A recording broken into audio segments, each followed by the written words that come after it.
steps away, you'll find the world at your fingertips in what many people Feels is so one of much the most better. diverse neighborhoods in the city. Our destination, Rogers Park. Imagine living close to Chicago's lakefront, in a place richly diverse culturally and economically, where there's shopping and restaurants around every corner. That place really exists. On Chicago's most northerly edge, it's the neighborhood of Rogers Park.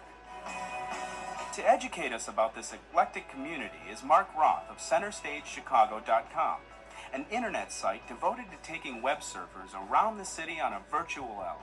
So Mark, what makes Rogers Park such a great destination? Well, I'd have to say it's probably the eclectic mix and diversity around here. The populations gives you a lot of different things to do. Plus, you're only 10 miles north of the Loop. So, between Loyola University and the campus life that's there, and the Indian and Pakistani community that's on Devon Avenue, you've got the beatnik hipster element that's right on Sheridan Road near really good beach access up on the eastern side. Of course, for students, there's a diversity of academic subjects to choose from at Loyola University. Loyola University Chicago is ranked as one of the best values around for higher education. Located on the shores of Lake Michigan in the heart of Rogers Park, Loyola has more than 14,000 students from around the world. They're attracted to Loyola because it is in a diverse urban environment and they want that cosmopolitan feel. Students and visitors alike can take in the beauty of the lakefront and even find inspiration from some of Loyola's architectural treasures. Architecture buffs should definitely check out Mundelein Center, which is a 1920s Art Deco building that's on the National Register of Historic Places. As well, they should look at Madonna della Strada Chapel and Cudahy Library, both of which are historic places of interest according to the City of Chicago. To get a closer look at the history of Rogers Park, there's one place that has it all. The Rogers Park West Ridge Historical Society has documented the growth of Rogers Park. Our mission for the Historical Society is to gather and preserve the history of this area. And over the last 29 years, we've gathered over 7,000 photos going back to the 1870s. In 1893, Rogers Park was officially annexed to the city of Chicago. Before and ever since that time, immigrants from around the world have made this area north of Chicago their home.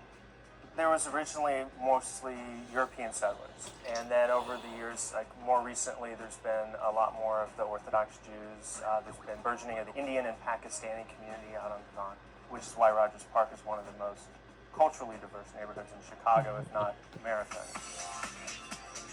Devon is the perfect avenue to take for that multicultural experience you won't soon forget. There are so many Indian and Pakistani restaurants you won't know where to begin. And sprinkled throughout are Russian establishments and Jewish bakeries. But that's not all.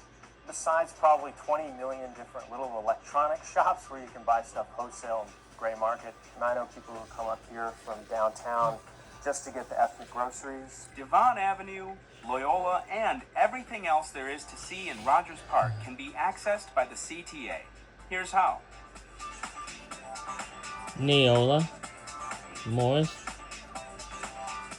Jarvis, Howard, 22 Clark, 36 Broadway.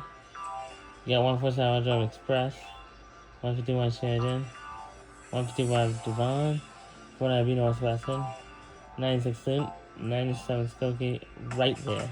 There's so many things Right to do there. you're going to keep busy. Rogers Park. Between Devon Avenue, the lake, Rogers Park, Loyola, you've got so many options. You can't do anything but have a good time. So whether you're a student or just a visitor, Rogers Park can be an education in history, culture, and fun. And to take you there, catch a ride on the CTA.